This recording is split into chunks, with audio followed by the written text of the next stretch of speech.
જય સ્વામિનારાયણ મિત્રો, આજે આપણે બનાવીશું ગુવારનું શાક. તો તેના માટે મેં 200 ગ્રામ જેટલો ગુવાર લીધો છે અને તેના નાના નાના કટકા કરી નાખ્યા છે. અહીં મેં 8 થી 10 જેટલી લસણની કળી લીધી છે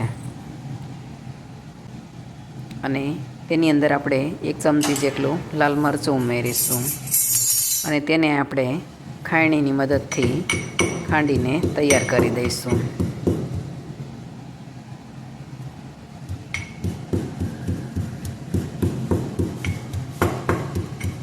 લસણ ખંડાઈ જાય એટલે આપણે ગેસની ફ્લેમ ચાલુ કરી દઈશું. ગેસ ચાલુ કરીને આપણે તેના ઉપર કુકર મૂકી દઈશું. હવે કુકરમાં આપણે 2 પાવડા જેટલું તેલ ઉમેરીશું. તેલ ગરમ થઈ જાય એટલે આપણે તેની અંદર 1 ચમચી જેટલો અજમા ઉમેરીશું, કેમ કે ગુવારનું શાક અજમાથી જ વધારે સારું લાગે છે. તેની અંદર આપણે 1 ચમચી લસણની પેસ્ટ ઉમેરીશું. તેને આપણે સારી રીતે હલાવીને મિક્સ કરી દઈશું.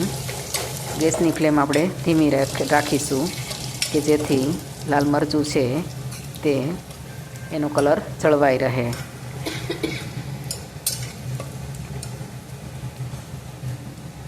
હવે તેની અંદર આપણે ગુવાર ઉમેરી દઈશું.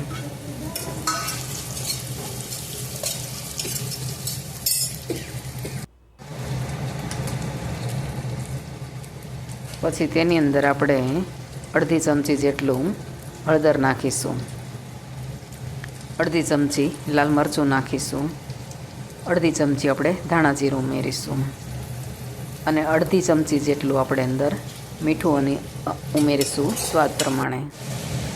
તે બધું હલાવીને આપણે સારી રીતે મિક્સ કરી દઈશું.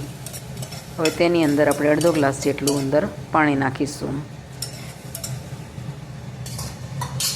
અને તે બધું હલાવીને સારી રીતે મિક્સ કરી દઈશું. હવે તેની અંદર આપણે રસો છે એ થોડો ઘટ્ટ થાય તેના માટે આપણે 2 ચમચી જેટલો સિંગદાણાનો ભૂકો ઉમેરીશું અને તે બધું હલાવીને આપણે સારી રીતે મિક્સ કરી દઈશું. પછી આપણે કુકરનું ઢાંકણ બંધ કરી દઈશું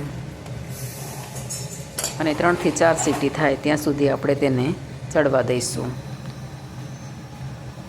તો 3 થી 4 સીટી થઈ ગઈ છે અને આપણું શાક બનીને તૈયાર થઈ ગયું છે. જો તમને મારી રેસીપી ગમે તો તેને લાઈક, શેર અને સબસ્ક્રાઈબ જરૂરથી કરજો અને કમેન્ટ કરીને કહેજો કે તમને મારી રેસીપી કેવી લાગી. જય શ્રી કૃષ્ણ.